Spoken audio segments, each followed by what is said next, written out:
किसी भी राष्ट्र का निर्माण उसकी शिक्षा के स्तर पर निर्भर करता है। किसी भी राष्ट्र की अर्थव्यवस्था उसकी शिक्षा पर निर्भर करती है। किसी भी राष्ट्र की राजनीतिक व्यवस्था उसके शिक्षा के स्तर पर निर्भर करती है।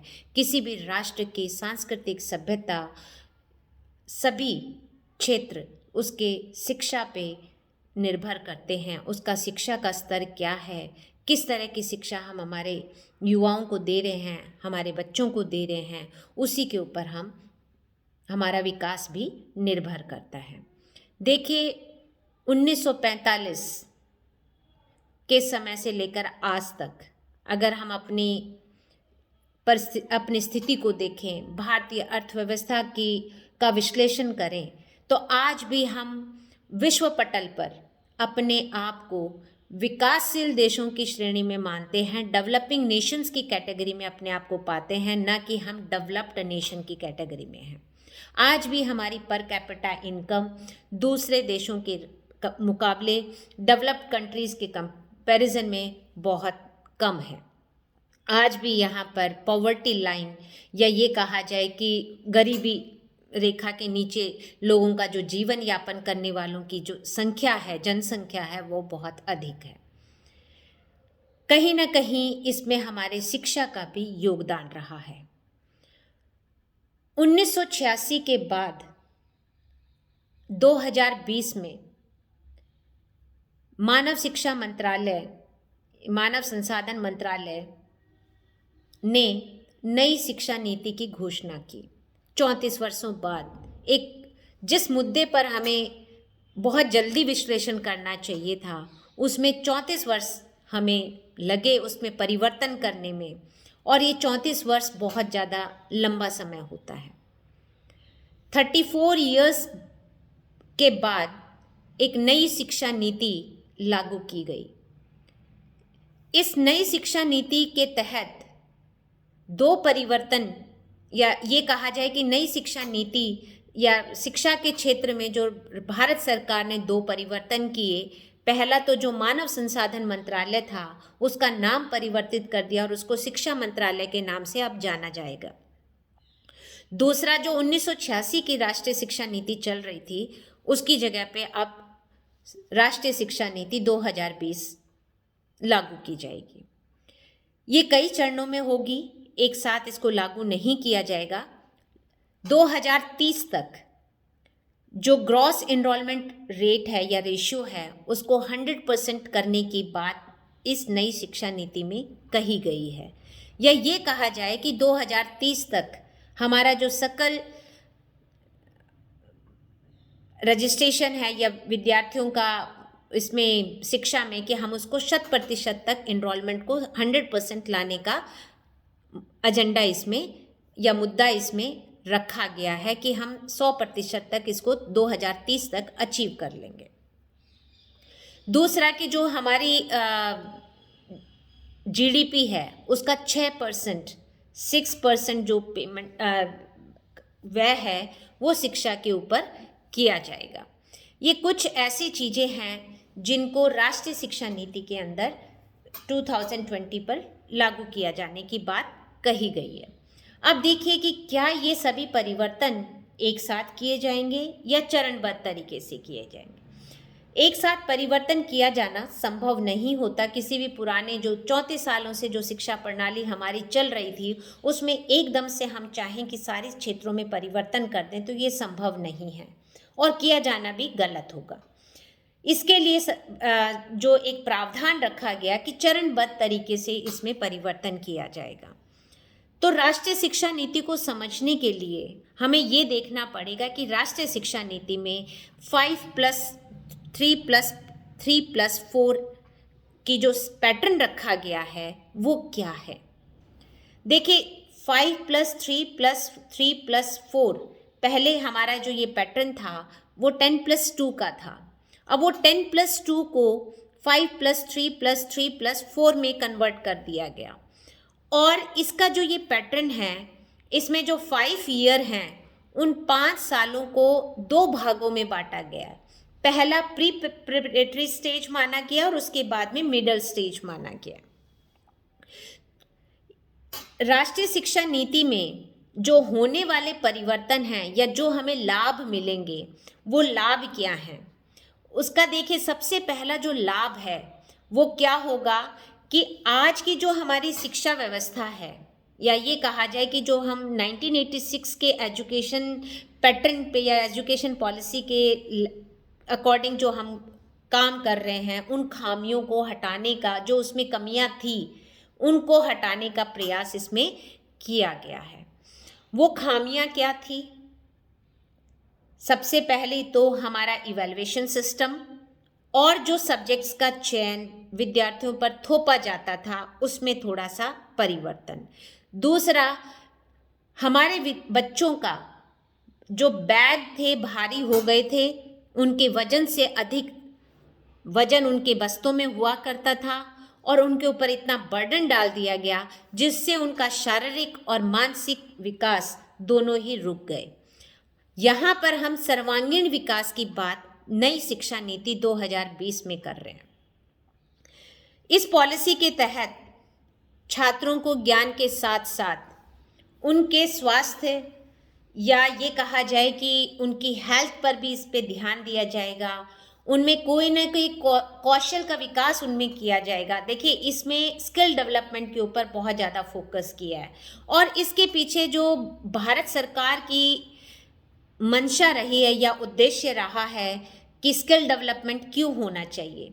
देखिए, अगर हम पुरानी शिक्षा नीति की बात करें तो हमारे यहाँ पर जितने रोजगार के अवसर नहीं प्रदान किए जाते सरकार द्वारा, इतनी जॉब अपॉर्चुनिटीज़ विद्यार्थियों को नहीं मिलती, लेकिन उससे ज़्यादा रेशियो में, क्योंकि ओवर पॉपुलेटेड कंट्री होने की वजह से, तो हमारे जो ग्रेजुएट्स हैं वो बहुत पास आउट हो रहे हैं। लेकिन क्या वो ग्रेजुएट नौकरी ना मिले तो वो कुछ कमाकर खाने लायक हैं? नहीं है, क्योंकि उनमें किसी भी तरह का स्किल डेवलपमेंट नहीं हो पा रहा। वो केवल किताबी ज्ञान ले रहे हैं, उनके पास प्रैक्टिकल नॉलेज नहीं है।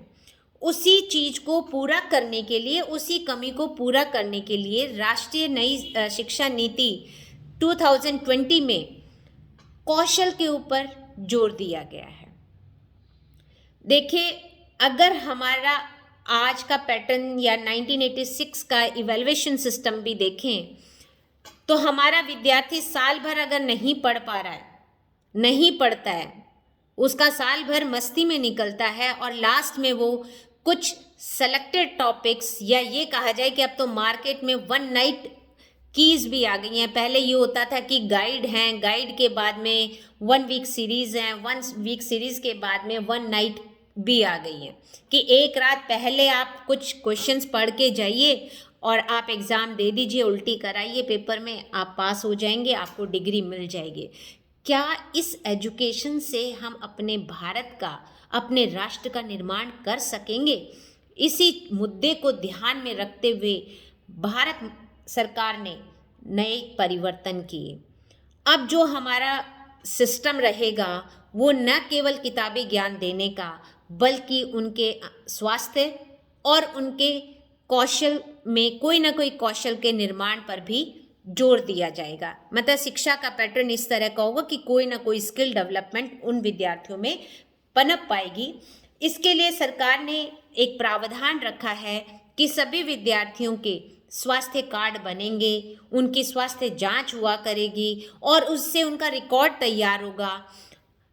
खेलो इंडिया इसी का एक हिस्सा मान लिया जाए, पूर्व की तैयारी मान ली जाए कि हर विद्यार्थी को खेलने का अवसर दिया जाए ताकि बच्चे का स्वास्थ्य की तरफ रुझान हो। अगर हम हमारे इंटरनेशनल योग डे सेलिब्रेशन है या योगा दिवस का जो हम कर रहे हैं, राष्ट्र लेवल पर इसका प्रचार प्रसार कर रहे हैं, इसके पीछे भी अगर हम देखें तो एक स्वस्थ भारत के निर्माण की मंशा यहाँ पर विकसित होती है। इसके अलावा राज्य सरकार और केंद्र सरकार दोनों के ही जो बजट हैं, उस बजट में 6% जो हिस्सा है वो शिक्षा के लिए रखा गया है। ये हमारी न्यू एजुकेशन पॉलिसी का एक हिस्सा रहेगा।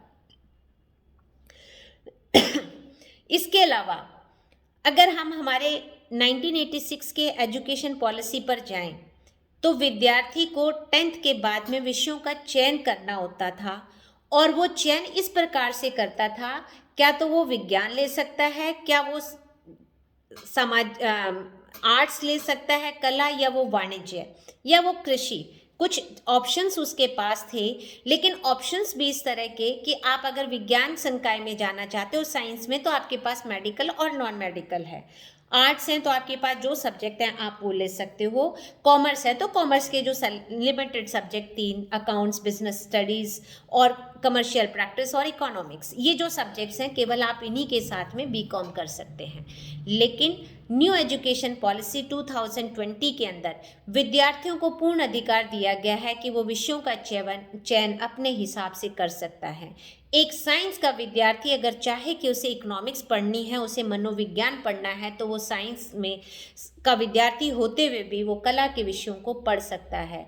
एक कला का विद्यार्थी अगर चाहता है कि उसे कॉमर्स का कोई विषय पढ़ना है, तो वो कॉमर्स का विषय भी पढ़ सकता है। अब उसके ऊपर विषयों के चयन में, उसकी स्ट्रीम के सिलेक्शन में बाध्यता को ख़त्म कर दिया गया है। यहाँ पर विद्यार्थी को पूर्ण स्वतंत्रता दे दी गई है कि वो किसी भी विषय का चयन कर सकता है, जिसकी उसकी इच्छा है वो उसको ऑप्ट कर सकता है। अब उसे ये नहीं चुनना पड़ेगा कि उसे साइंस लेनी है, उसे कॉमर्स लेनी है या उसे आर्ट्स लेनी है। वो तीनों का मिक्स करके भी अपने विषयों का चयन कर सकता है। जैसे उदाहरण स्वरूप मैं लूँ कि साइंस में से वो मैथमेटिक्स, कॉमर्स से वो इकोनॉमिक्स और आर्ट्स में से वो हिस्ट्री, अगर वो इन तीनों सब्जेक्ट्स का भी चयन करना चाहे तो वो कर सकता है। इसके अलावा नई शिक्षा नीति में हमारे जो बोर्ड का प्रारूप था वो भी बदल दिया गया है। अभी हमारे यहाँ पे जो बोर्ड था सेंट्रल लेवल पे, वो 10th और 12th के बाद बोर्ड हुआ करता था, और बोर्ड भी हमारा एनुअल सिस्टम था। कुछ स्टेट में 5th और 8th के बोर्ड्स हुआ करते हैं, जैसे हमारे यहाँ राजस्थान में 5th बोर्ड भी था, 8th बोर्ड भी है, और 10th और 12th का बोर्ड भी है। लेकिन जो न्यू एजुकेशन पॉलिसी 2020 है, इसमें बोर्ड का कुछ पैटर्न चेंज हो गया। लोग इसको इस तरह से बोल रहे हैं कि बोर्ड ख़त्म हो गया है, लेकिन बोर्ड ख़त्म नहीं हुआ, बोर्ड का पैटर्न चेंज हुआ है। बोर्ड में क्या परिवर्तन हुआ है कि जहां पहले वार्षिक बोर्ड हुआ करता था, अब वो बोर्ड की परीक्षाएं साल में 2 बार होंगी। इसके पीछे जो भारत सरकार का उद्देश्य था, वो एक तो बच्चों पे अत्यधिक जो तनाव या स्ट्रेस वाली स्थिति थी उसको कम करना है। दूसरा, अगर हम वर्ष के अंत में बोर्ड की परीक्षाएं लेते हैं तो साल भर जो विद्यार्थी है उसका मूल्यांकन नहीं हो पाता।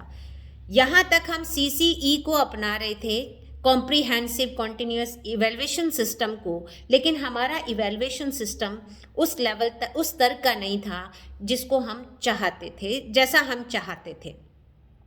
अब बोर्ड की परीक्षाएं 1 साल के बजाय साल में 2 बार हुआ करेंगी। इससे 2 फायदे होंगे। एक तो विद्यार्थियों के ऊपर जो मानसिक तनाव है वो कम हो जाएगा, बर्डन कम हो जाएगा। जहां उसे साल में इकट्ठे इतने सारे पेपर पढ़ने पड़े, सब्जेक्ट्स पढ़ने पड़ते थे, इतना सारा सिलेबस पढ़ना पड़ता था, अब उसको 2 पार्ट में डिवाइड कर दिया गया और उसे 2 भाग में पढ़ना पड़ेगा। दूसरा, अब वो पूरे साल भर अपने स्टडी को कंटिन्यू रख पाएगा। बोर्ड के एग्ज़ाम्स के लिए बच्चा क्या करता था, अंतिम लास्ट का जो 1 मंथ होता था उसमें अपने आप को प्रिपेयर करके बोर्ड के एग्ज़ाम दे देता था, कंटिन्यू उसकी स्टडी नहीं रह पाती थी। लेकिन अब 2 साल का बोर्ड करने या साल में 2 बार बोर्ड करने से एक तो बर्डन को हाफ कर देना, दूसरा विद्यार्थी साल भर उसमें अपने आप को अध्ययनरत रखेगा, साल भर अपने आप को बिजी रखेगा, या ये कहा जाए कि कंटिन्यू अपनी स्टडीज़ में रहेगा। तो ये भी इसका एक फ़ायदा है। दूसरा, अगर हम बात करें तो वो है कि जो न्यू एजुकेशन पॉलिसी है उसके अंदर हमने, जहाँ पहले छात्रों को लैंग्वेज के ऊपर अनिवार्यता थी कि आपको इंग्लिश अनिवार्य है, कंपल्सरी है, उसको अब आप अनिवार्यता को ख़त्म कर दिया गया है। अब यहाँ पर क्या है कि आप अपनी मदर टंग, आप अपनी रीजनल लैंग्वेज में भी एजुकेशन ले सकते हैं, और उसमें आप अपनी रीजनल लैंग्वेज में या अपनी मदर टंग में एग्ज़ाम भी दे सकते हैं। और इसका सबसे बड़ा उदाहरण भारत सरकार द्वारा गत वर्ष नेशनल लेवल पर ली जाने वाली नीट की एग्ज़ाम थे। नीट का एग्ज़ाम क्षेत्रीय भाषाओं में भी आया था। तो ये जो भारत सरकार ने कदम उठाया था, ये हमारी राष्ट्रीय जो नेशनल एजुकेशन पॉलिसी है, राष्ट्रीय शिक्षा नीति 2020 है, उसी का एक पार्ट था, या ये कहा जाए कि उसी का एक पहले किया गया प्लान या उसी का एक प्रारूप पे किया गया प्रयोग था। इसके अलावा अगर हम बात करें तो हमारी जो शिक्षा नीति है 2020, इसमें कुछ इस तरह का भी काम किया जा रहा है कि हमारे विद्यार्थियों को पढ़ाई के साथ साथ उनकी रुचि आर्टिफिशियल इंटेलिजेंस सॉफ्टवेयर की तरफ भी लेके जाई जाए, या ये कहा जाए कि आर्टिफिशियल इंटेलिजेंस सॉफ्टवेयर के माध्यम से उनको शिक्षा देने का काम किया जाए। यहाँ तक राष्ट्रीय शिक्षा नीति में जो भारत सरकार की मंशा है वो ये है, ये हम भी मानते हैं और ये सर्वविदित भी है कि एक स्वस्थ शरीर के अंदर ही स्वस्थ मस्तिष्क निवास करता है। इसीलिए पाठ्यक्रम में पढ़ाई के साथ साथ खेलकूद और कला, यानी कि हम कहें कि art and craft, sports, games, योग, मेडिटेशन, इनको बहुत ज़्यादा महत्व दिया गया है, या ये कहा जाए कि एक्स्ट्रा कोकुलर एक्टिविटीज़ को अनिवार्यता को बढ़ा दिया गया है। इससे देखिए क्या होगा कि हम 1986 की जो एजुकेशन पॉलिसी थी, जिसमें एक मुख्य बिंदु था सर्वांगीण विकास, लेकिन वहाँ पर हमारे विद्यार्थियों का सर्वांगीण विकास नहीं हो पा रहा था कि कुछ तो हमारी जो एजुकेशन पॉलिसी का इम्प्लीमेंटेशन था वो हर क्षेत्र, हर सेक्टर अपने अपने हिसाब से कर रहा था। दूसरा कि अगर हम प्राइवेट सेक्टर की बात करें तो निजी विद्यालयों के अंदर रिजल्ट ओरिएंटेड थे और उनको अपने रिजल्ट्स को ज़्यादा था, तो वो केवल एकेडमिक के ऊपर ध्यान दिया करते थे। कुछ ही एस्पेक्ट हैं, या ये कहा जाए कि कुछ ही स्कूल्स या विद्यालय हैं जहाँ पर हमारी पुरानी एजुकेशन 1986 की जो एजुकेशन पॉलिसी थी उसको सही ढंग से लागू किया जा रहा था, और वो थे केंद्रीय विद्यालय और नवोदय विद्यालय। अब देखिए, जब हम इन सब चीज़ों को इम्पोर्टेंस दे रहे हैं न्यू एजुकेशन पॉलिसी 2020 में, तो यहाँ पर टीचर का भी एक रोल चेंज हो जाता है। पहले टीचर को एज अ टीचर ट्रीट किया जा रहा था, लेकिन अब न्यू एजुकेशन पॉलिसी 2020 में टीचर एक फैसिलिटेटर के फॉर्म में हो गया है, या ये कहा जाए कि टीचर एक पथ प्रदर्शक है, एक मार्गदर्शक है, एक सुविधा जुटाने वाला है, उसको गाइड करने वाला है, केवल और केवल उसको पढ़ाने वाला नहीं है। और यहाँ पर जो सर्वांगीण विकास की बात हो रही है उसको पूरा करने का प्रयास किया जाएगा। अब एक और चीज़ इसमें ऐड ऑन हुई है कि अभी तक हमारे यहाँ पर जो एजुकेशन सिस्टम था वो फेस टू फेस क्लासेस का था। अगर आप रेगुलर स्टूडेंट हैं, प्राइवेट स्टूडेंट नहीं हैं, तो आपको क्लास में फेस टू फेस इंटरेक्शन के थ्रू, या ये कहा जाए फिजिकली आपको क्लासेस में जाकर अपनी क्लासेस लगाने का प्रावधान था। भारत सरकार ने न्यू एजुकेशन पॉलिसी के अंदर ऑफलाइन और ऑनलाइन दोनों तरह की क्लासेस का प्रोविज़न दिया है। अब देखिए, यहाँ पर ये नहीं है कि विद्यार्थी चाहे तो ऑफलाइन क्लास लगाए या ऑनलाइन लगाए, ऐसा नहीं है। अब ये है कि आपने कुछ विषय चयन किए और वो विषय आपके विद्यालय में हैं, आप उनकी ऑफलाइन क्लास लगा सकते हैं। आप उसके पैरेलल में अगर कोई ऐसी चीज़ ले रहे हैं जो विषय आपके विद्यालय में नहीं है, तो आप उसकी ऑनलाइन कक्षाएं भी लगा सकते हैं और उसमें आप परीक्षा दे सकते हैं।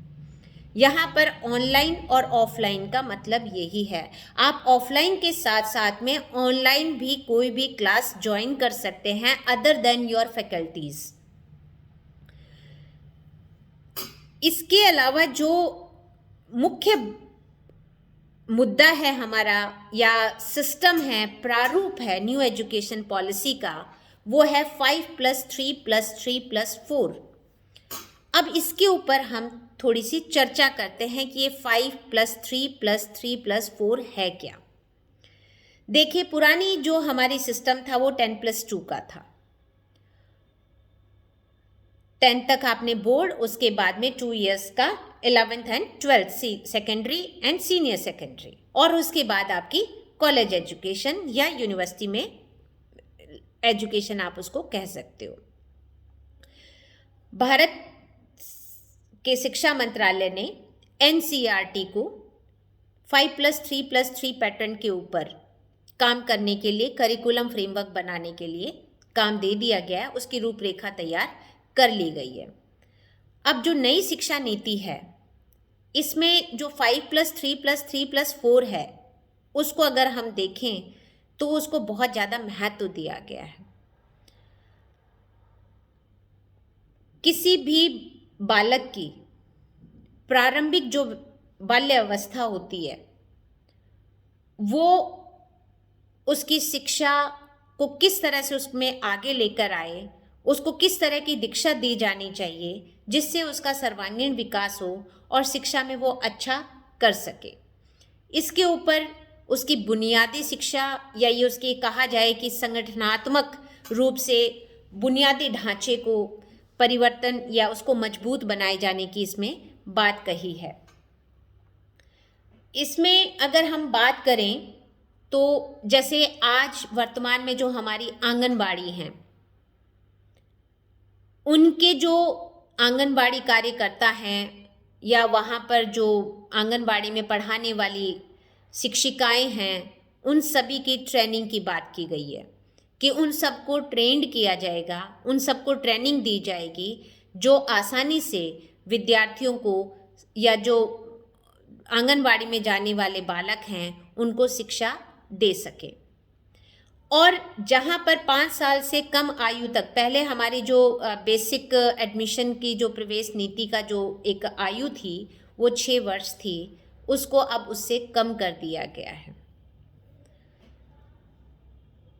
और जो 5 साल से कम आयु के बालक हैं उनके लिए बाल वाटिका का भी कॉन्सेप्ट यहाँ पर दिया गया है, उसका भी प्रावधान रखा गया है।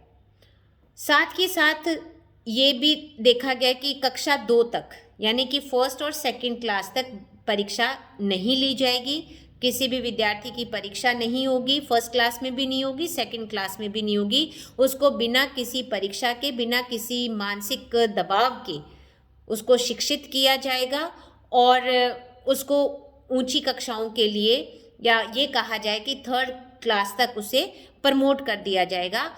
इसके पीछे जो उद्देश्य है, एक मनोवैज्ञानिक उद्देश्य है। और वो मनोवैज्ञानिक उद्देश्य क्या है कि अगर हम उसके ऊपर किसी तरह का बर्डन नहीं डाल रहे, हम उनके ऊपर किसी तरह का मानसिक दबाव नहीं डाल रहे, तो इससे क्या होगा कि उनकी शिक्षा में रुचि बढ़ जाएगी। जहां हम प्रेशर लेकर आते हैं, अगर अभी आप देखें बच्चों को स्कूल भेजने से पहले कुछ बच्चे स्कूल जाने से रोना शुरू कर देते हैं, स्कूल का नाम आता है तो रोना शुरू कर देते हैं, क्योंकि उनको लगता है कि मेरा को क्लास में बैठ के पढ़ना पड़ेगा, मुझे होमवर्क करना पड़ेगा, मेरे को फिर एग्ज़ाम देने पड़ेंगे, मेरा टीवी देखना बंद हो जाएगा, मेरा खेलना बंद हो जाएगा, मेरे गेम खेलने बंद हो जाएंगे। तो इन सब चीज़ों को अगर देखा जाए तो बच्चा एक छोटी सी उम्र में ही काफ़ी मानसिक दबाव सहन कर रहा था। तो यहाँ पर कक्षा 2 तक कोई परीक्षा नहीं ली जाएगी, उसको खेल खेल में ही शिक्षा दी जाएगी और उस शिक्षा के आधार पर, ताकि वो अपने आप को एक सकारात्मक रूप से एजुकेशन के लिए तैयार कर सके और वो फिर आगे की कक्षाओं में प्रोन्नत या उसको प्रमोट कर दिया जाएगा। अब बात आती है इसमें कि जो प्री प्रिपरेटरी एज जो स्टेज रखी गई, वो रखी गई है 3 वर्ष, यानी कि प्री प्रिपरेटरी स्टेज के अंदर इसको नाम दिया गया है, जहां बच्चों को आगे के पाठ्यक्रम के लिए तैयार किया जाएगा। और इस स्टेज में कक्षा 3 से लेके और 5 तक शामिल किए गए हैं। कक्षा 2 तक, प्री नर्सरी से लेके कक्षा 2 तक कोई परीक्षा नहीं है। फिर आता है प्री प्रिपरेटरी स्टेज, जिसको नाम दिया गया है, ये है कक्षा 3 से लेके 5 तक। यहाँ पर उसे परीक्षा भी देनी पड़ेगी और यहाँ पर बच्चे की जो उम्र होगी या एज होगी वो 8 से 11 वर्ष के बीच में हो सकती है। अब यहाँ पर देखिए बच्चे को फोकस किस चीज़ पे दिया गया कि अभी हम वर्तमान में इंग्लिश को कंपलसरी करे हुए हैं और हिंदी या जो भी रीजनल लैंग्वेज है उसमें उसको पढ़ाया जा रहा है। अब यहाँ पर स्थानीय भाषा, उसकी मदर टंग के माध्यम से उसको एजुकेशन दी जाएगी। साथ में वो उसी लैंग्वेज के अंदर वो अपनी मदर टंग में या वहाँ की जो लोकल लैंग्वेज है उसमें वो एग्ज़ाम भी दे सकता है।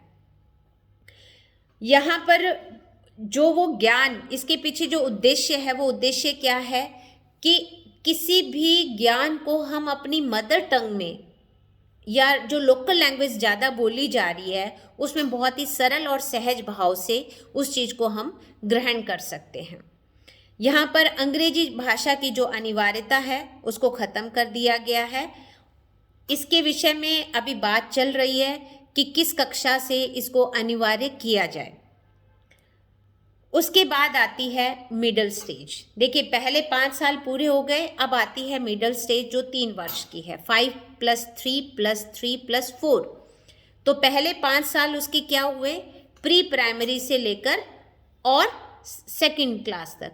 तो यहाँ तक उसकी कोई परीक्षा नहीं होगी, उसको खेल खेल के द्वारा सिखाया जाएगा, पढ़ाया जाएगा, जिसका इवैल्यूएशन एग्ज़ाम के थ्रू नहीं होगा। एजुकेशन जो होगी वो उसकी लोकल लैंग्वेज, उसकी रीजनल लैंग्वेज में या उसकी मदर लैंग्वेज में दी जा सकेगी। दूसरी स्टेज है प्री प्रिपरेटरी स्टेज जो 3 साल की है। यहाँ पर कक्षा 3 से लेके कक्षा 5 तक इसको शामिल किया गया है और यहाँ पर जो बालक की आयु है वो 8 से 11 साल की हो सकती है। यहाँ पर भी उसको विषयों के ज्ञान के साथ साथ में उसको जो लैंग्वेज का माध्यम रहेगा वो उसकी लोकल लैंग्वेज या रीजनल लैंग्वेज में दिया जाएगा। इंग्लिश को फिर भी कंपलसरी यहाँ पर नहीं रखा गया है। फिर बात आती है नेक्स्ट 3 इयर्स की जो है मिडिल स्टेज। यहाँ पर मिडिल स्टेज कक्षा 6 से लेके कक्षा 8 तक की है। यहाँ पर विद्यार्थी जो है वो 11 से 14 वर्ष तक के हो जाएंगे। अब देखिए 11 से 14 वर्ष की एज में उसे जो विषयों का ज्ञान दिया जा रहा है उन विषयों के ज्ञान के साथ साथ कंप्यूटर की नॉलेज प्लस उसे कोडिंग की भी नॉलेज दी जाएगी। अब देखिए इससे क्या फ़र्क पड़ेगा कि अभी तक हमारे यहाँ पर बच्चे को कंप्यूटर कंपलसरी नहीं किया जाता, कोडिंग उसे नहीं सिखाई जाती। अगर हम कंप्यूटर और कोडिंग को कंपलसरी कर रहे हैं तो उसमें एक वोकेशनल या उसमें व्यावसायिक प्रशिक्षण भी उसे दिया जाएगा और एक वोकेशनल ट्रेनिंग की रिक्वायरमेंट उसे है। तो वो 12th के बाद में या ये कहा जाए कि 8th के तक वो अपने आप को मेंटली प्रिपेयर कर लेगा और उसमें किसी तरह का एक कौशल, एक स्किल का डेवलपमेंट हो जाएगा। और इस तरह की जो वोकेशनल ट्रेनिंग्स उनको दी जाएंगी, उन वोकेशनल ट्रेनिंग्स का एग्ज़ाम भी होगा और उसकी इंटर्नशिप भी करवाई जाएगी। इससे क्या होगा कि उनमें व्यावसायिकता का, कौशल का विकास हो पाएगा। अब जो नेक्स्ट स्टेज है वो है सेकेंडरी स्टेज, जिसमें हम कक्षा 9 से लेके कक्षा 12 तक की बात करते हैं। पहली जिसमें हम 5 वर्ष तक की बात कर रहे हैं। दूसरी प्री प्रिपरेटरी स्टेज जिसमें 8 से 11 साल तक की बात कर रहे हैं। तीसरी जो मिडिल स्टेज है जिसमें हम 14 साल तक की बात कर रहे हैं। और अब आ गई सेकेंडरी स्टेज जिसमें हम कक्षा 9 से लेकर कक्षा 12 तक की बात कर रहे हैं और यहाँ विद्यार्थी 14 से 18 वर्ष तक का हो सकता है। तो जो नई राष्ट्रीय शिक्षा नीति है उसके अनुसार कक्षा 9 से कक्षा 12 तक के विद्यार्थियों को सेमेस्टर वाइज एग्ज़ाम देना पड़ेगा। यहीं पे मैंने अभी बात की थी कि हमारा जो बोर्ड का पैटर्न है वो चेंज हो गया है। बोर्ड बंद नहीं हुआ, बोर्ड ख़त्म नहीं हुआ, उसको एनुअल की जगह सेमेस्टर पे ले आए, साल में 2 बार उसे बोर्ड देना पड़ेगा। जहाँ पहले परीक्षाएं साल में एक बार हुआ करती थी, अब परीक्षाएं कक्षा 9 से लेकर कक्षा 12 तक साल में 2 बार हुआ करेंगी। इसके पीछे भी उद्देश्य यही है कि विद्यार्थियों को मानसिक भार को कम करना, उनको रिलैक्स रखना। जो हमारे देश में आए दिन किसी न किसी बालक मानसिक या ये कहा जाए मेंटल स्ट्रेस की वजह से जो सुसाइडल केसेस हैं उनमें कुछ कमी आ पाए और विद्यार्थी अपने आप को मानसिक रूप से हल्का महसूस कर सके और उसका कॉन्टिन्यूसली अगर हम देखें तो उसका इवैल्यूएशन जो CCE है वो प्रॉपर तरीके से हो पाए और उसकी एजुकेशन जो है वो सिस्टमेटिक और सहज और सफल तरीके से पूरी हो सके। यहाँ पर विद्यार्थी आर्ट, साइंस, कॉमर्स इनमें से कोई भी स्ट्रीम की बाध्यता को जो है बिल्कुल ख़त्म कर दिया गया है। विद्यार्थी अपनी इच्छा से कोई भी विषय का चयन कर सकता है। यहाँ पर अब ये नहीं रहेगा कि आपको साइंस ही लेनी है, आपको कॉमर्स ही लेनी है या आपको आर्ट्स लेनी है। जिस विषय में आपकी रुचि है वो विषय कैसा भी हो सकता है, विज्ञान का भी हो सकता है, आर्ट्स का भी हो सकता है और कॉमर्स का भी हो सकता है। यानी कि एक विद्यार्थी तीनों स्ट्रीम में से तीनों के विषय चयन कर सकता है और ये बहुत अच्छा स्टेप नई शिक्षा नीति का है। अब बात करते हैं हम इसके मूल्यांकन की। मूल्यांकन के ऊपर आए तो नई शिक्षा नीति के तहत जो रिपोर्ट कार्ड है उसमें भी परिवर्तन किया गया है। अब वो रिपोर्ट कार्ड में जो परिवर्तन किया गया है वो क्या परिवर्तन है? देखिए, पहले हमारे जो रिपोर्ट कार्ड के अंदर फाइनल कार्ड जो होता था उसमें हम उसके लास्ट बोर्ड के एग्ज़ाम में जो मार्क्स आते थे उन्हीं से ही हम उसका इवैल्यूएशन करते थे और उसकी रैंकिंग या उसकी परसेंटेज को निकाला जाता था। लेकिन अब जो नई शिक्षा नीति 2020 है इसके तहत अब उनका रिपोर्ट कार्ड जो है वो नई प्रक्रिया के तहत तैयार किया जाएगा। इसमें किसी भी छात्र को फाइनल रिपोर्ट कार्ड में उसके जो फाइनल मार्क्स हैं वो ना देकर उसका ओवरऑल परफॉर्मेंसेस क्या रहे पूरे साल भर के उनका मूल्यांकन किया जाएगा। उसमें उसका व्यवहार क्या है, उसकी एक्स्ट्रा कोकुलर एक्टिविटीज़ में उसका पार्टिसिपेशन कितना है, उसमें उसकी भागीदारी कितनी रही है, उसका प्रदर्शन कैसा रहा है, उसकी मानसिक क्षमताओं का ध्यान रखा जाएगा और इसी के आधार पर उसका इवैल्यूएशन किया जाएगा। अब अगर इसको हम कहें जो न्यू एजुकेशन पॉलिसी 2020 है उसमें जो रिपोर्ट कार्ड है वो 360 डिग्री असेसमेंट के आधार पर बनेगा। अब ये 360 डिग्री असेसमेंट क्या है? ये 360 डिग्री असेसमेंट उसके विषय पढ़ाए जाने वाले अध्यापकों के साथ साथ जो छात्र अपना और अपने सहपाठियों की जो के द्वारा भी उसका विश्लेषण किया जाएगा या ये कहा जाए कि उसकी ओवरऑल परफॉर्मेंसेस देखी जाएंगी और उसी के आधार पर उसका मूल्यांकन किया जाएगा। तो आज हमने नई शिक्षा नीति के 5+3+3+4 तक हमने स्कूली शिक्षा के ऊपर बात करी। सारांश रूप में देखा जाए तो पहले 5 साल जिसमें प्री नर्सरी जिसको पहले हमारी स्कूल या विद्यालय शिक्षा में शामिल नहीं किया गया था, इसको मॉन्टेसरी एजुकेशन में अलग से, किंडरगार्टन में अलग से रखा गया था। लेकिन जो न्यू एजुकेशन पॉलिसी 2020 है इसमें पहले 5 साल जो प्री नर्सरी से लेकर और कक्षा 2 तक के जो 5 साल हैं यहाँ पर विद्यार्थियों को शिक्षा तो दी जाएगी लेकिन उसका मूल्यांकन परीक्षा के माध्यम से नहीं किया जाएगा। जो अगले हैं ये 5 साल हो गए, नेक्स्ट जो 3 इयर्स हैं उसकी प्रिपरेटरी स्टेज के रूप में जाने जाएंगे और यहाँ पर विद्यार्थी 6 से और कक्षा 3 से लेकर और कक्षा 5 तक की बात कही गई है जहाँ उसका मूल्यांकन होगा, जहाँ उसकी जो लर्निंग है वो उसकी मदर टंग या रीजनल लैंग्वेज या लोकल लैंग्वेज में भी दी जा सकती है और उसमें वो एग्ज़ाम भी दे सकता है। यहाँ पर विषयों के साथ साथ उसके स्वास्थ्य के ऊपर भी विशेष ध्यान दिया जाएगा। उसके बाद आते हैं नेक्स्ट +3 जिसको मिडिल स्टेज कहा गया है, जो कक्षा 6 से लेके और कक्षा 8 तक की रखी गई है और इसके अंदर विद्यार्थी विषयों के साथ साथ में कंप्यूटर व कोडिंग इन दोनों को भी उसमें समावेश किया गया है। और नेक्स्ट जो है 4 ईयर जो कक्षा 9 से लेके कक्षा 12 तक रखा गया है, और यहाँ पर विद्यार्थी किसी भी स्ट्रीम का चयन नहीं करेगा, स्ट्रीम का चयन नहीं करेगा, वो विषयों का चयन करेगा। जो बाध्यता थी पहले विज्ञान, कला और कॉमर्स की, वो बाध्यता को ख़त्म कर दिया गया है। अब विद्यार्थी किन्हीं भी विषयों का स्वच्छता से चयन कर सकता है और उसी का ही मूल्यांकन किया जाएगा। यहाँ पर बोर्ड सिस्टम को ख़त्म नहीं किया गया, केवल बोर्ड सिस्टम के पैटर्न को चेंज किया गया है।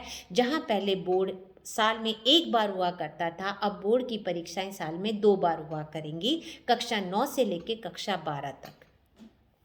साथ में उसका जो इवैल्यूएशन सिस्टम है वो केवल और केवल उसके फाइनल पेपर या फाइनल एग्ज़ाम के आधार पर नहीं किया जाएगा, बल्कि जो न्यू इवैल्यूएशन सिस्टम है वो 360 डिग्री के बेस पर किया जाएगा, जिसमें उसका बिहेवियर कैसा है, उसकी कोकुलर एक्टिविटीज़ में उसका पार्टिसिपेशन कैसा है, कोकुलर एक्टिविटीज़ में वो रिएक्शन कैसे कर रहा है, उसकी परफॉर्मेंसेस क्या हैं, उसके सब्जेक्ट्स में क्या अचीवमेंट्स हैं, इन सभी के बेस पे थ्रू आउट ईयर न केवल उसके सब्जेक्ट टीचर्स बल्कि उसके पीयर ग्रुप्स के द्वारा भी उसका इवैल्यूएशन करवाया जाएगा। और इसी इवैल्यूएशन सिस्टम को 360 डिग्री का इवैल्यूएशन सिस्टम कहा गया है। जहाँ तक मुझे लगता है दोस्तों, आपको 5+3+3+4 पैटर्न समझ में आ गया होगा। नेक्स्ट वीडियो में हम कॉलेज एजुकेशन के बारे में चर्चा करेंगे।